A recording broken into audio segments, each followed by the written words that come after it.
If you asked me what love felt like 3 years into my relationship, I would have said peace.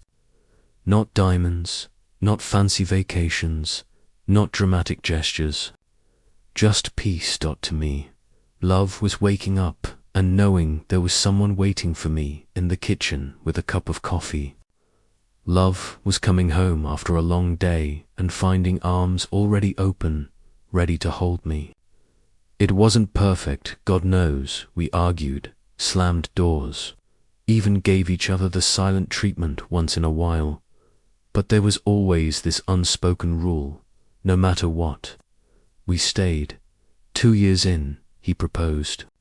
Not with candles or fireworks or some picture-perfect Instagram moment. No, he pulled out a tiny ring one evening while we were walking in the park. His hands shaking, his voice awkward. "Do you want to spend the rest of your life with me?" I laughed and cried at the same time, nodding so hard I probably looked ridiculous. It was raw, it was messy, but it was real. And I thought to myself, this is it. This is what forever looks like. But here's the thing. Trouble doesn't always announce itself. It doesn't always come crashing through the front door.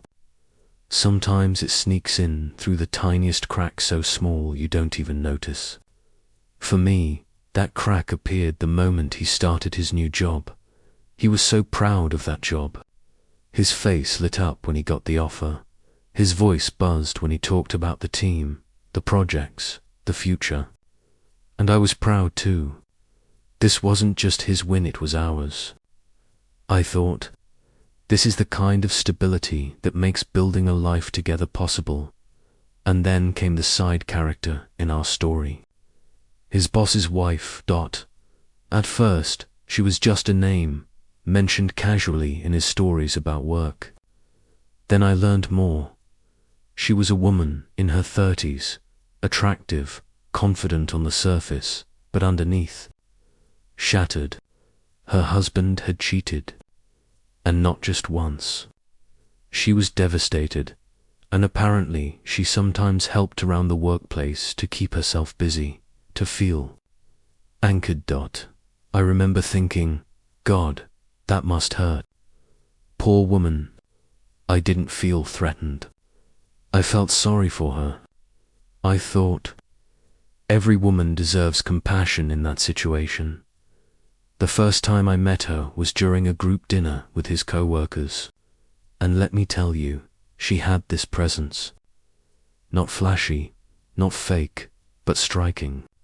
Her beauty wasn't in her perfect makeup or clothes, but in the way she carried her pain. You could see it in her smile that never quite reached her eyes, in the way her voice cracked whenever her husband was mentioned. It was magnetic. In a strange way. After that night, she started showing up more often. Group dinners, movie nights, even trips where she tagged along. Before long, it wasn't just the group. It was sometimes just me, him, and her. And you know what?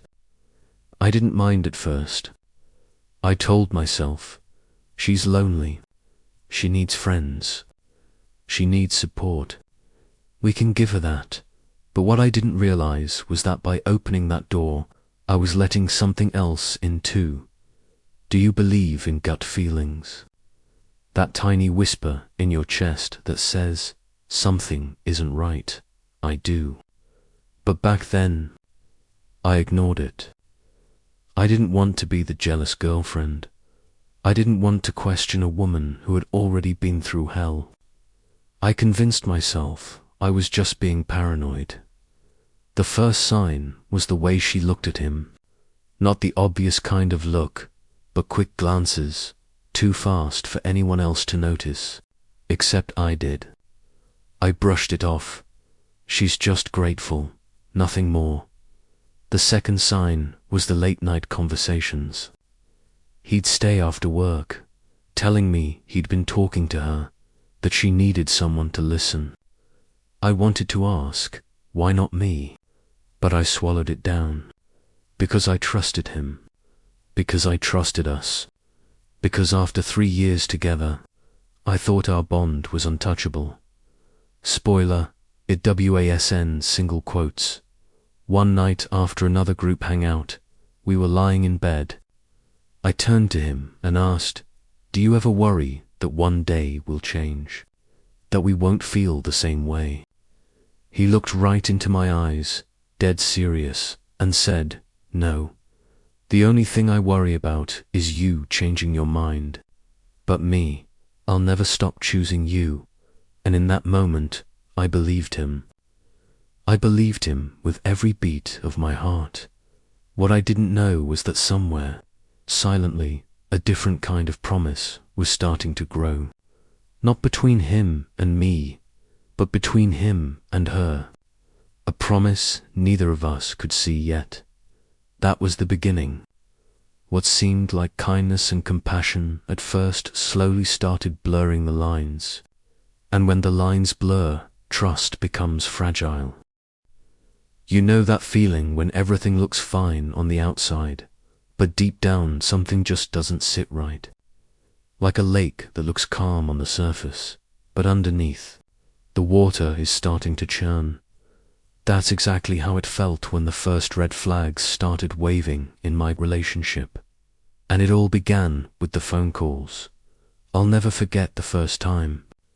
It was a quiet Saturday night. We were curled up on the couch, halfway through a movie, when his phone buzzed.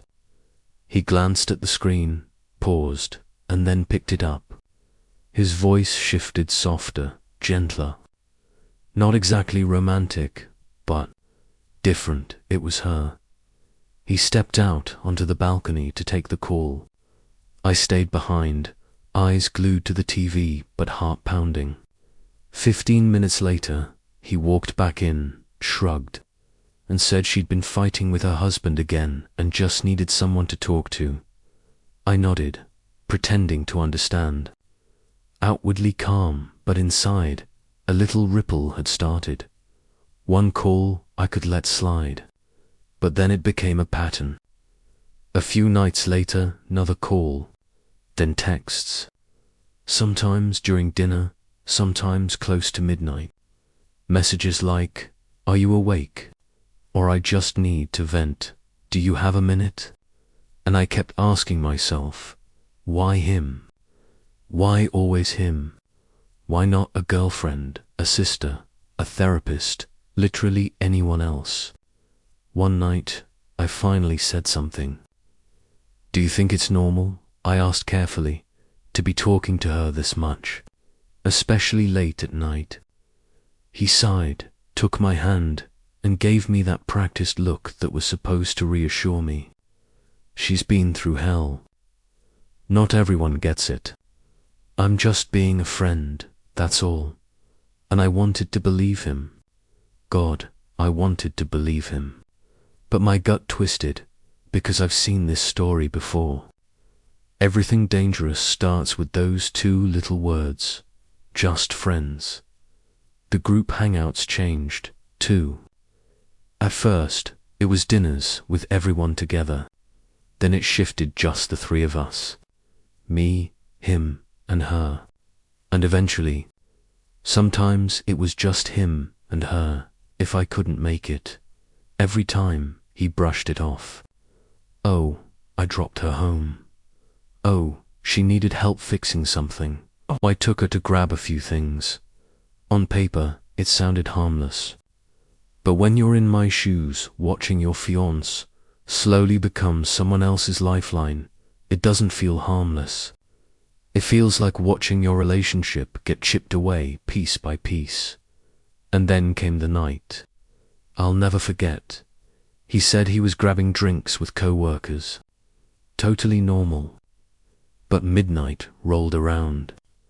Then 1 a.m., his phone went straight to voicemail. My chest was tight with panic. I called one of his friends. He said the group had left hours ago.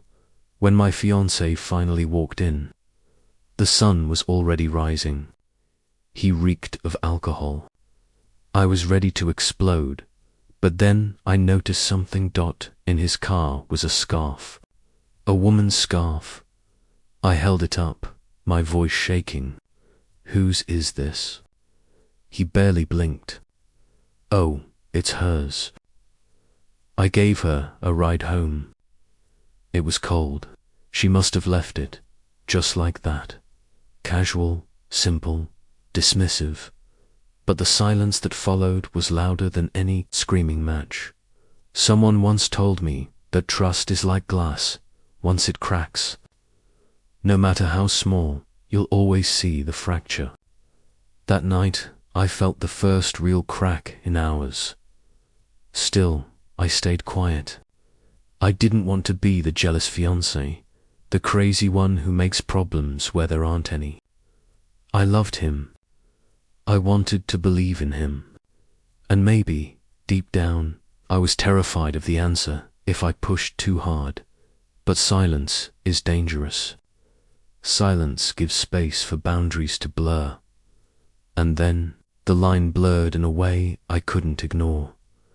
After a petty argument, one evening, he'd forgotten to pick something up. Nothing major evented to her. Naively, I thought she'd give me perspective. Maybe even remind me he wasn't so bad. Instead, she said something that made my blood run cold. My husband's out of town this weekend. If you're upset, why don't you just send him over? Let him cool off here with me. I froze. Did I hear that right? Send my fiancé to her. I forced a laugh, brushed it off, but inside, alarm bells were deafening.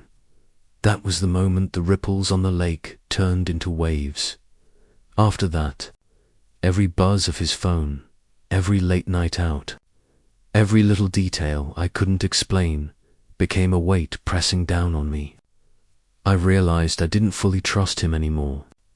And once trust starts to slip, it changes everything. But I wasn't ready to face it. Not yet, I told myself. You're paranoid. You're overthinking. Don't ruin this. Don't ruin him. So I stayed. I swallowed my unease. I clung to the version of us I still wanted to believe in. But deep down, I knew the storm was only just beginning. Here's the thing about boundaries. They don't just shatter in one night. They don't explode like glass. They melt slowly, quietly, the way ice disappears in a glass of water. One day you wake up and realize the line you thought would always protect you is gone. After she'd said those words, if you're mad at him, just let him stay over at my place to cool off. Something shifted in me. I couldn't dismiss it anymore. I couldn't keep telling myself I was just being paranoid. I started paying attention. Not snooping, but noticing. He carried his phone everywhere, even into the shower. He tilted the screen away when messages came in. He'd have these long, whispered calls that lasted for hours. This wasn't friendly support anymore. This was something private, something I wasn't part of. One afternoon, he left his laptop open. I hadn't gone looking for trouble, but the messages were right there. No flirty emojis, no overdop declarations. But the tone, it was too familiar. She wrote, "My husband's out of town again. I hate being here alone." And he replied, "Don't worry. I'll swing by in the morning and take you out to breakfast." Breakfast. Something so simple, so ordinary. But he'd never once suggested it to me. I shut the laptop, hands shaking. A part of me wanted to scream. Another part wanted to erase what I'd just seen and pretend it never happened. Then came the rainy night. He told me he was going over to a buddy's to watch the game. But something felt off. The storm was so loud it rattled the windows, and my gut wouldn't let me sleep. I called one of those buddies to check. "Game night, tonight." "Nah, not here." I froze when he finally walked through the door. His jacket was damp, hair messy, and there was this faint scent of perfume on him. not mine, not familiar, something foreign. I asked him straight out, "Where were you?" He didn't even flinch. At her place. Her husband's gone. She was scared with the storm. What was I supposed to do? Ignore her? Just like that, casual, as if spending the night at another woman's house while her husband was away, while I was home waiting for him, was no big deal. And that's when I knew the line was gone. I started becoming someone I didn't recognize, hyper-aware, suspicious, anxious, but at the same time, powerless. Because the truth is, I loved him. I'd built my life, my future, around him. The thought of losing him terrified me. That fear kept me quiet. It made me swallow things I once swore I'd never tolerate. One evening, I tried to set a boundary. Maybe we should make some rules, like no late-night texts with other people, or at least let each other know what's going on. He rolled his eyes. "You're being controlling. I haven't done anything wrong. Don't you trust me?" And just like that, I was trapped. If I said no, I'd admit the relationship was already cracked. If I said yes, I'd be lying to myself, so I stayed silent, again, but silence didn't protect me. It only gave the situation more room to grow. One night, his phone buzzed on the nightstand. He was asleep, and I wasn't planning to look, but the screen lit up, and I saw her name. The message read, "I miss you." I froze. I miss you, those 3 words. Not support, not friendship, longing, desire. I turned to look at the man sleeping next to me, breathing evenly, like everything was fine. My heart ached so badly it felt like it might split open. And in that moment, I knew I couldn't keep pretending. The storm I'd been avoiding all this time had finally arrived.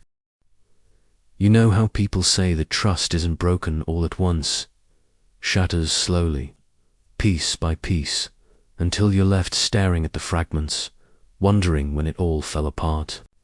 That's exactly where I found myself. At first I brushed things off. A phone call here, a casual text there, a favor that just seemed a little too personal. But the more it happened, the more those tiny alarms inside me refused to quiet down. The late-night call about her dog was just the tipping point. On the surface, it sounded innocent, tragic even. Who wouldn't be heartbroken about losing a pet? But the timing, the tone, the fact that she called my fiancé instead of me, it dug into me like a splinter.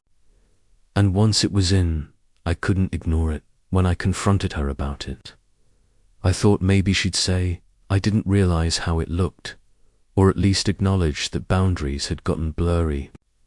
Instead, I got hit with guilt-tripping and manipulation. It's one thing after another with me, isn't it? It's bad enough my husband cheated on me without you accusing me too. Not once did she pause to consider my perspective. Not once did she acknowledge how it might feel to be in my shoes. It was all about her pain, her betrayal, her loneliness. And somehow, I was made out to be the villain for drawing a line. The worst part, my fiancé didn't push back. He didn't say, "You know what, my partner has a point." He just stayed quiet, like he was caught between 2 worlds. And silence, in that moment, felt like betrayal too. It didn't stop there. Little things kept piling up, like her scarf somehow ending up in his car, or his jacket showing up in hers. Nights out where they lost track of time, stories that didn't quite add up. None of it screamed affair outright, but it all whispered the same thing, intimacy where it didn't belong. I started questioning everything. Was I overreacting? Was I just jealous?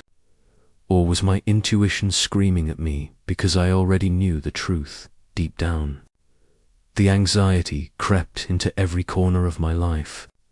I'd find myself checking his phone when he was in the shower, analyzing his tone when he mentioned her name, replaying conversations in my head until I couldn't sleep. I hated it. I hated who I was becoming, this suspicious, restless version of myself. But how could I not, when the lines between friendship and something more had been blurred beyond recognition? And here's the kicker. Before all of this, she wasn't just his boss's wife. She was our friend. We went on trips together, had dinners, laughed over inside jokes. She was part of our circle, which made it even harder to draw boundaries. Because I wasn't just telling her to back off from him, I was cutting off someone who'd been welcomed into our lives. But the truth is, she wasn't playing fair. She leaned on my fiancé in ways that weren't appropriate, ways that slowly chipped away at the foundation of our relationship. And whether she meant to or not, she put me in a position where I either had to tolerate, eat, or fight for the respect I deserved. And that's when I realized something. Trust doesn't just crumble because of one dramatic betrayal. Sometimes it erodes slowly, almost invisibly, until one day you wake up and realize the ground you've been standing on is no longer solid. The cracks were already there, and I was left asking myself, was I brave enough to face them head on, or would I keep pretending everything was fine while the floor collapsed beneath me? I thought I had seen it all. After months of half-truths, awkward encounters, and a constant stream of excuses, I believed I had grown numb. But nothing could have prepared me for the night everything finally snapped. It started on a Friday. The air outside was heavy with early summer heat, the kind that makes tempers short and patience even shorter. My fiancé came home late from work, his shirt wrinkled, his tie half undone, and that familiar, distracted look in his eyes. He dropped his keys on the counter like always, but when I asked where he had been, his answer was almost automatic. Just working late, he muttered, heading straight for the shower. But here's the thing. I had checked his location earlier on my phone. He wasn't at the office. He was across town, in the same neighborhood where she lived. My chest tightened with the kind of dread that makes your stomach twist. When he came out of the shower, I confronted him calmly at first, then with more edge in my voice. He denied it, of course. He always did. But denial wasn't enough anymore. "Why is her scarf in your car?" I asked, pulling the pale pink fabric from the drawer where I had hidden it after finding it on the passenger seat. His face froze. For just a second, his eyes betrayed him, flashing with panic before he masked it with anger. "Why are you going through my stuff? Don't you trust me?" That line, that tired, recycled line, as if my curiosity was the real betrayal, not the evidence practically screaming at me. The fight escalated fast. Words flew like knives, accusations, justifications, even a few desperate apologies that felt hollow the moment they left his mouth. By the end of it, I was shaking. My hands, my voice, even my thoughts trembled with a mix of rage and heartbreak. That night, I didn't sleep. I just lay there, staring at the ceiling, replaying every moment of the past year. The late-night calls, the emergencies, the sudden disappearances on nights out, the dog burial, the friendly support that had gone so far beyond the line of friendship it was almost laughable by morning. Something inside me had shifted. I realized I couldn't keep living like this, half in love, half in doubt, walking on eggshells in my own relationship. So I decided to do something I had never done before. I reached out directly to her, I typed a message, deleted it, rewrote it. My fingers hovered over the screen as I debated every word. Finally, I hit send. We need to talk. Woman to woman. No excuses, no gaslighting. Just the truth. Her reply came quicker than I expected. Fine, but don't accuse me of things I haven't done. Of course, she framed herself as the victim again. But at least she agreed to meet. We sat down later that afternoon at a small coffee shop across town. She looked different, tired, worn out, maybe even guilty, but the moment her eyes met mine, I knew she wasn't going to make this easy. I laid it all out, the scarf, the phone calls, the secret visits. I told her how uncomfortable I was with her dragging my fiancé into her personal drama, how it had eaten away at my trust until there was barely anything left. Her response? A deep sigh, followed by more manipulation. You have no idea how hard this has been for me. My husband cheated on me, and now you're trying to paint me as the bad guy. Do you know what that feels like? I bit my tongue hard, because yes, I did know what it felt like. I was living it, but instead of acknowledging my pain, she twisted the conversation, made it about her suffering, her loneliness, her need for support, as if my fiancé was some kind of emotional crutch she had the right to lean on. No matter how it shattered me, by the end of the meeting, nothing was resolved. In fact, I felt worse. I walked out of that cafe with my heart pounding and my hands clenched, realizing she wasn't going to stop. Not unless my fiancé made the choice himself. That night, I gave him an ultimatum. It's her or me.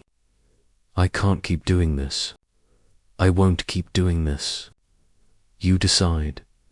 The silence that followed was the loudest sound I had ever heard.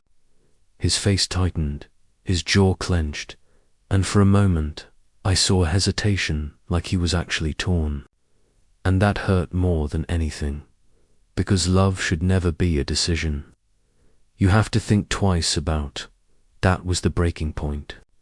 The moment I knew things could never go back to the way they were. Whether we stayed together or not, something had been permanently fractured. And no amount of excuses, apologies, or midnight phone calls could ever fix it. In the weeks that followed, I kept trying to convince myself that everything was fine, that I was just overthinking, and that he was simply being a kind, supportive friend. But no matter how much I tried to silence that voice in my head, the signs kept piling up and they were getting harder and harder to ignore. One afternoon, I left work early. On my way home, I happened to pass by this little bar he'd told me he usually went to with his co-workers. And that's when I saw him. Not with a group, not laughing with colleagues, but walking out the door, side by side with her. They weren't holding hands. They weren't doing anything overtly wrong. But the space between them was almost non-existent. And the way she touched his shoulder so casually, so comfortably, it was enough to make my stomach drop. He said something that made her laugh, this low, familiar laugh, and I froze in place. I wanted to call out his name, to confront them right there in the middle of the street. But my feet wouldn't move. Instead, I just stood in the shadows, watching them walk away together. And in that moment, something inside me cracked. That night, he came home late. I sat on the couch for hours, waiting. When he finally walked in, there was a faint trace of perfume clinging to his shirt, one I didn't recognize. I opened my mouth, desperate to ask, but all that came out was, "Did you have a good time?" He nodded, not meeting my eyes. "Yeah, just a normal night. We had some drinks, then I came back. Just a normal night." My chest tightened. I wanted to scream, to demand the truth, but instead I just forced a smile and said nothing. And he walked away like it was nothing. The next day, I messaged her pretending I wanted to ask about something work-related, but instead of answering directly, she wrote back with something that made my blood run cold. "You worry too much. Sometimes you just need to trust men. Otherwise, life gets exhausting." I stared at the screen, my hands shaking. Was that supposed to be reassurance? Or was it a warning? Either way, it left me feeling smaller, weaker, more confused than before. The little things kept stacking up. His stuff would somehow show up in her car. A scarf of hers appeared in his. Every time I asked, the excuse was the same. "Oh, must have been a mix-up." I didn't even notice. A mix-up. How many times could two people accidentally swap belongings? Then there was the night out with friends. We were all sitting around the table, laughing, eating, when she suddenly disappeared. Almost at the same time, he got up, saying he needed to take a call. 20 minutes later, they both came back, eyes just a little too bright, expressions just a little too rehearsed. Everyone else carried on like nothing happened. But me, I saw it. Every detail, and it burned. That night, I cried quietly in bed while he slept peacefully beside me. For the first time, I felt like an outsider in my own relationship. And then came the night of the storm. My phone rang. It was her. Her voice was frantic. "My husband just threatened me. I don't know what to do. Can you send him over?" "I'm scared." I froze. Out of everyone she could have called, she called me, asking me to send my fiancé to her house. Why not call the police? Why not call her own family? Why him? Before I could even respond, he was already grabbing his jacket. "She's panicking. I need to go help." I grabbed his arm, my voice breaking. "And what about me? I'm panicking too. Don't you see what this is doing to us?" For a second, he looked guilty. But then he pulled his arm free and said softly, "I'll just be gone a little while. Don't make this into something it's not." The door slammed shut, and suddenly the house felt colder than it ever had before. The sound of the rain outside mixed with the pounding of my heart, and I realized Di was more alone than I had ever been. From that point on, I started living like a stranger in my own life. I stopped talking about it to friends because I didn't want to sound crazy or jealous. I stopped telling my family because I didn't want them to pressure me into making a choice I wasn't ready for. But deep down, a voice inside me grew louder and louder. "You can't keep living like this. You can't keep pretending nothing's wrong." And I knew, no matter how much I tried to avoid it, the day would come when the truth would be undeniable. And when it did, I would have to face it whether I was ready or not. That night, I tossed and turned, unable to sleep. My body was exhausted, but my mind wouldn't let me rest. Every time I shut my eyes, it was like a movie reel playing on repeat. Her voice on the phone at 2 a.m, her leaning into him like he was the only person she could trust. Her dismissive tone when I finally called her out. "You're making things worse. It's already hard enough that my husband cheated on me. You don't know what it feels like." Those words kept echoing, over and over, until they dug under my skin. The more I thought about it, the angrier I became. Not just at her, but at myself. Because somewhere along the way, I'd allowed her to cross line after line, until I wasn't sure where my boundaries even were anymore. I lay there in the dark, staring at the ceiling, my chest tight with a mix of betrayal and confusion. I wanted to trust him. God, I needed to trust him. After 3 years together, after building a life where we shared bills and plans and a future, wasn't that supposed to mean something? But every coincidence between them chipped away at that trust. Her things showing up in his car, their disappearing acts during nights out, her constant demands for his attention at the worst possible times. I wasn't naive. I knew the difference between a friend needing support and a friend pulling strings. By 4 a.m., I realized something had to give. If I didn't address this head-on, it would eat me alive from the inside out. The next day, while he was getting ready for work, I asked him to sit down. My voice was steady, probably steadier than I felt inside. My hands were clenched in my lap, but I kept my tone calm. I don't want to keep living like this, I said, half in doubt, half in fear. I need to know where we stand. Not just you and me, but also with her.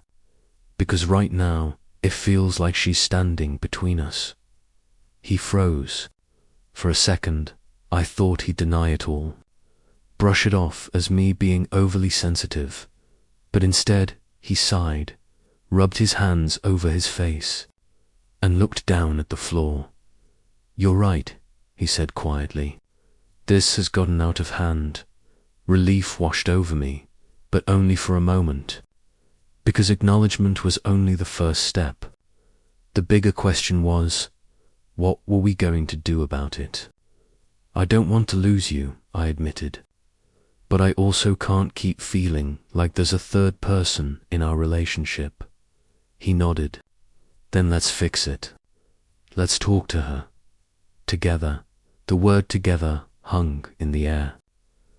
At first, it sounded like the right thing's strength in numbers. No secrets, no side conversations.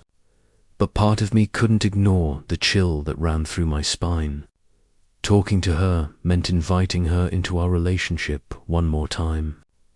And if there was one thing I'd learned, it was that she had a talent for twisting things until you couldn't tell what was real and what was just her version of events. Still, I agreed, because what was the alternative? Keep swallowing my discomfort. Keep pretending I didn't notice when she inserted herself into our lives, like some shadow that refused to leave. No, if I was going to protect what we had, I needed to drag this mess out into the open. That evening, I sent her a message. My fingers hovered over the keyboard longer than they should have, because I knew this could set off a storm. Finally, I typed, "I think it's best if the three of us sit down and talk. This has been weighing on me, and I need clarity. Can we meet this weekend?" Her reply came almost instantly, too fast, like she'd been waiting for something. "Fine, if that's what you need." No apology. No acknowledgement of the tension she'd been fueling.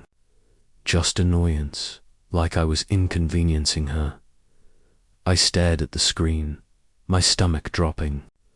It felt like I'd peeled back the curtain for just a moment, and behind it wasn't a hurting friend, but someone playing a role, a mask slipping. For the rest of the week, my nerves were shot. Every little thing reminded me of the upcoming confrontation. Folding laundry, making dinner, even sitting in traffic, I'd catch myself rehearsing what I'd say, how I'd keep my voice calm, how I wouldn't let her turn the tables on me, because I knew her patterns. I'd seen them too many times. She didn't fight directly. She manipulated. She'd make herself the victim, shift blame, use pity like a weapon. And worst of all, she knew exactly how to make people doubt themselves. I promised myself I wouldn't let that happen. Not this time. By Friday, my heart felt like it was living in my throat. I watched my fiancé move around the apartment, quieter than usual, his jaw tense. He wasn't looking forward to it either that much, was clear. But there was a kind of determination in the way he carried himself, like he knew this was a turning point too. Saturday came, grey and heavy with rain clouds. I sat on the edge of the couch, hands trembling in my lap, waiting for the knock on the door. Every tick of the clock made my chest tighten. I thought about cancelling. I thought about pretending I was sick. But no running wouldn't solve anything. When the knock finally came, my stomach flipped. He opened the door, and there she was, standing with her arms crossed, her expression guarded. No smile, no warmth, just readiness, like she was stepping into a boxing ring. And in that moment, I knew whatever happened in the next hour, nothing would ever go back to the way it used to be. The sky was heavy that Saturday afternoon, grey and tense, like it knew a storm was coming. I sat on the couch, my hands freezing cold, my chest so tight I could hardly breathe. Our apartment, the same place where we laughed, cooked dinner, watched movies, suddenly felt foreign, like the walls themselves were closing in. Even the smell of coffee from that morning seemed out of place, swallowed up by the tension in the air. When the knock on the door finally came, my whole body went stiff. He got up to answer it, and I stayed rooted to the couch, staring at nothing. Then she walked in. She wasn't smiling, not even pretending to be friendly like she used to on our trips or dinners together. Her face was stone cold, her arms crossed, her eyes sharp and calculating. She stood in the middle of the living room like it was her stage, like we were the audience forced to sit through another performance. So, what exactly are we here to talk about? She asked, her voice flat, almost mocking. I glanced at him, hoping he'd start. But he said nothing, his jaw tight, his eyes down. So it had to be me. I want clarity, I said, my voice shaking but firm. I need to know what's really going on between you two. And more than that, I need you to understand that what you've been doing, it's been hurting me. It feels like betrayal. She laughed. A short, bitter laugh. Of course. It's always me, isn't it? My husband cheats, and now somehow I'm the villain in your relationship too. I clenched my fists so tight, my nails dug into my palms. No one made you into anything. Your actions speak for themselves. The silence that followed was suffocating. I could hear the clock ticking on the wall, the sound of my fiancé's unsteady breathing. He sat there like a child caught between two fighting parents, his head bowed as if the floor held all the answers. You call him in the middle of the night. You invite him over when your husband's out of town. You lean on him for everything, I shot back. I'm his fiancé. Why wasn't I the one you reached out to? Her eyes narrowed, and her reply came slow, deliberate. Because I knew he'd show up. He's not like the others. He's got a good heart. The words sliced through me like glass. I turned to look at him, my eyes screaming what my lips didn't. Do you hear that? She sees you as her savior, and you've let her. Finally, he spoke. His voice was low, tired. You're crossing a line. I helped you because I thought you needed a friend. But if that help is destroying my relationship, then it's not help anymore. It's wrong. She stood up suddenly, stepping closer to him, her voice sharp. So that's it. You're choosing her over me. The way she said her, like I was nothing but an obstacle, made my skin crawl. He never had to choose, I cut in. My voice fierce now. He was with me from the start. The only one who forced herself into this was you. The room buzzed with tension, like it might explode. She shook her head, scoffing, then locked her gaze on him again. You really think this will last? Because from where I'm standing, she does nothing but complain. While I'm the one who's always here for you. I almost cried then, not from weakness, but from rage. My throat burned as I snapped back. I complain because I care, because I want to protect what's mine. If you think his kindness gives you the right to wedge yourself between us, then you're dead wrong. For a moment there was nothing but the sound of rain starting to tap against the window. Then he stood up, stepping between us, his voice stronger than I'd ever heard it. Enough, he said. I can't let this go on. I won't let anyone, friend or not, destroy what I have with her. Her face went pale, her eyes wide with shock. Maybe she thought he'd always defend her, always be the shoulder she could lean on, no matter the cost. But this time, he drew a line. She bit her lip, glared at me with something close to hatred, and stormed out. Slamming the door behind her, the silence left in her wake was deafening. I collapsed back onto the couch, my whole body trembling. He sat beside me, not saying a word, just gripping my hand tightly. His warmth was both a comfort and a reminder of how close I'd come to losing him. And in that moment, I realized something unsettling. The confrontation was over, but the story wasn't. Yes, she was gone for now, but the damage, the doubt, the cracks she'd left in our foundation, those wouldn't disappear with the slam of a door. From the second that door shut, I knew nothing about our lives would ever be the same again. I still remember that day like it's carved into my chest.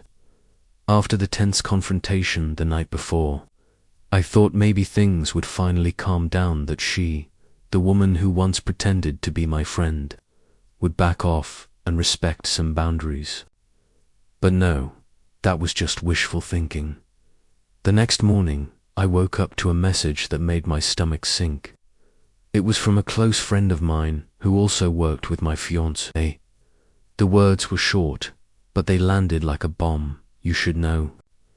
After you all met last night, he stayed with her in the car for a long time. My heart dropped. My hands shook as I stared at the screen. All the doubts I had buried, all the times I told myself I was overthinking, came roaring back like a storm. I wanted to scream. I wanted to throw the phone across the room. Could it really be true? After everything we'd just talked about, after all the promises, did he really stay behind with her like I was invisible, like our relationship didn't even matter? I cried, silently at first, then harder, until my whole body shook. I felt stupid for trusting him, stupid for defending him, stupid for holding on to this idea that love alone would protect us from betrayal. But even through the tears, another voice whispered in my head, don't jump to conclusions. You need the truth. You need to hear it from him.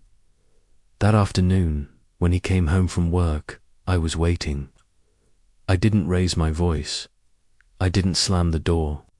I just sat at the table, my chest burning, and asked, were you with her after the three of us met? Did you stay? He froze. For a moment, it looked like he wanted to deny it.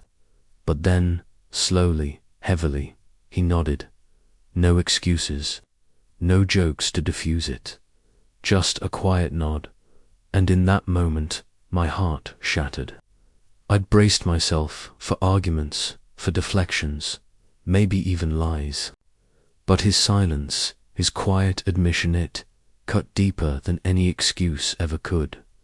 I forced myself to ask, even though my voice trembled, what else? How far has this gone? What haven't you told me? He ran his hands over his face, eyes darting everywhere but mine. Finally, he whispered, I didn't sleep with her, but I let her get too close. I let her into our lives, into mine, in ways I shouldn't have. I crossed lines I never should have crossed. And I know I hurt you. It felt like the air was sucked out of the room. Part of me wanted to believe him, to cling to the hope that he hadn't gone all the way. But another part screamed that this was only one step short of betrayal land, that if I hadn't confronted him, who's to say it wouldn't have gone? Further, I stood, my body shaking, but my words came out steady. Do you realize what this means? This isn't just a mistake. This is a betrayal of trust. And once trust is broken, it never comes back the same. He tried to move toward me, but I stepped back.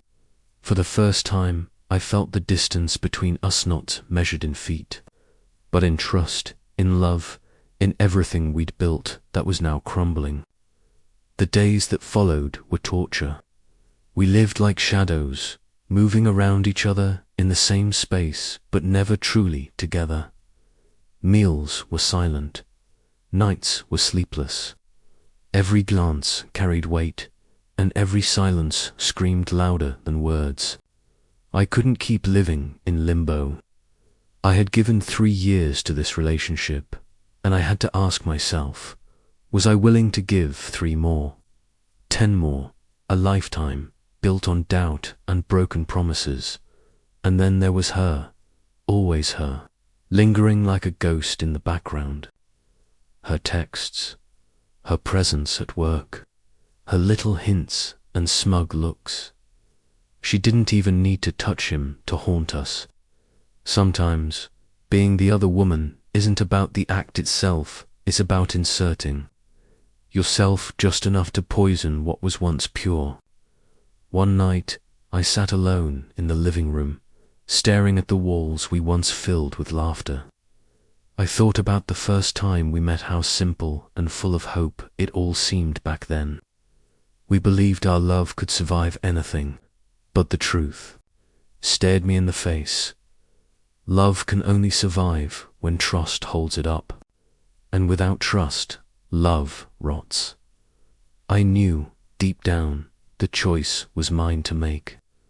To stay and bleed slowly, or to walk away and save what was left of me that night. As the silence swallowed me whole, I realized I couldn't keep pretending everything was okay. That night, I sat alone in the dim light of my living room, staring at the quiet walls that once carried so much laughter.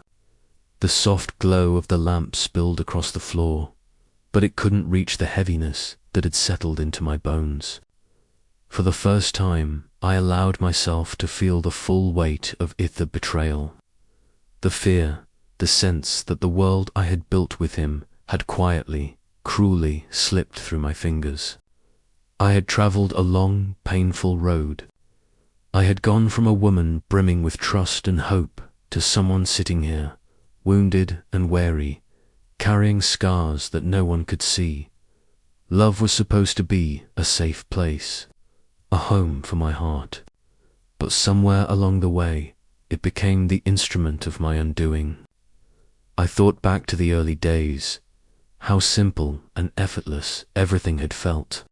Sharing a slice of cake at a small cafe, laughing at private jokes, believing that as long as he was there, nothing could touch me. But I was wrong. The storm didn't come from outside. It came from within, from the cracks he allowed to fester between us. The blurred boundaries, the whispered lies, and the woman who had no right to be part of our story. The next morning, I wandered the city streets alone, moving like a shadow through the lives of others. Couples walked by, arms entwined, smiles bright. I couldn't help but wonder how many of them carried secrets behind closed doors. How many had sat where I was, silently questioning whether the person they loved still belonged to them. Every joyful glance I passed was a reminder of what I had lost, what I had trusted and what had been taken. I ducked into a coffee shop, ordered a cappuccino, and sat by the window, watching raindrops race down the glass. The sound of the city outside seemed muffled, as though the world itself had slowed to accommodate my grief. I thought about forgiveness, whether it was truly possible, whether it would make the pain fade, or only tether me to it forever. And I thought about leaving. Could I gather enough strength to step out into the unknown, to face days filled with silence and nights filled with emptiness? When I returned home that evening, he was there, waiting. His eyes were red, his voice trembling. "I'm sorry," he whispered. "I know words can't fix this. I broke your trust, but I love you. I don't want to lose you."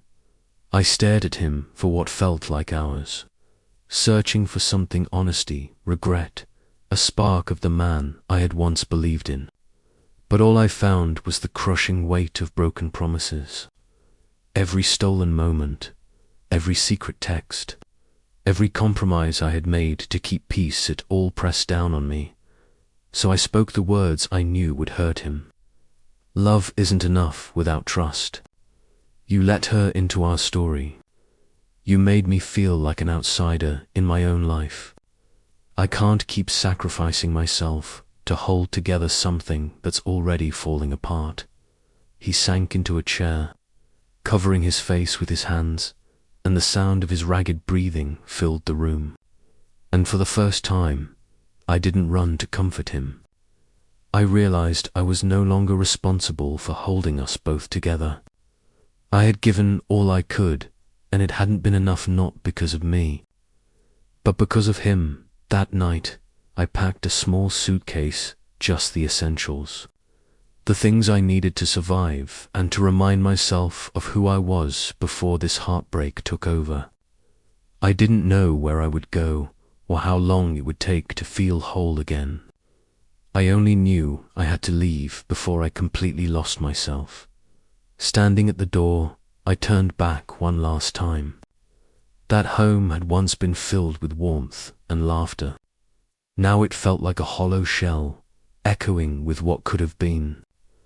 I took a deep breath, closed the door, and stepped into the dark, uncertain night. The days that followed were brutal. Some nights I cried until I couldn't breathe, my body shaking from exhaustion. Some mornings I woke to a hollow emptiness that made it hard to even sit up in bed. But slowly, in tiny increments, I began to reclaim myself. I learned to walk alone, to sip coffee without needing someone beside me, to laugh at my own thoughts. I began to notice the small things I had ignored: sunlight spilling across the kitchen floor, the sound of the wind in the trees, the way strangers smiled at one another. Each moment reminded me that life was still beautiful, even without him. I journaled constantly, scribbling pages of anger, sorrow, and questions I didn't have answers for. I allowed myself to feel everything: pain, grief, and the fleeting sparks of hope that hinted at a future I couldn't yet imagine. I took long walks in the park, feeling my feet pound against the path, feeling my heart grow steadier with each step. I learned the rhythm of being alone and discovered that solitude didn't have to be a sentence, it could be a sanctuary. Weeks later, I sat in another cafe when a familiar song played, the one he used to sing to me softly in the mornings. My chest tightened, and for a moment I felt the old ache. But instead of collapsing into sorrow, I smiled. Memories, I realized, could stay beautiful without chaining me to the past. I could honor what I had loved and still move forward. I know one day I will love again. When that day comes, I will carry with me the lesson I fought so hard to learn. Never settle for a love that makes you doubt yourself, question your worth, or shrink into someone you are not. This story doesn't end with a perfect fairy tale. It ends with a choice, my choice. A choice to leave, to heal, to embrace myself fully, and to believe I deserve better. Because sometimes, Walking away isn't failure, it's courage. And if you ever find yourself where I was, torn between staying and saving yourself, remember this: you are not alone. Your worth is not defined by someone else's mistakes. You deserve a love that is clear, steady, and true, a love that doesn't ask you to shrink, hide, or compromise the essence of who you are. You deserve yourself, and that, above all else, is enough.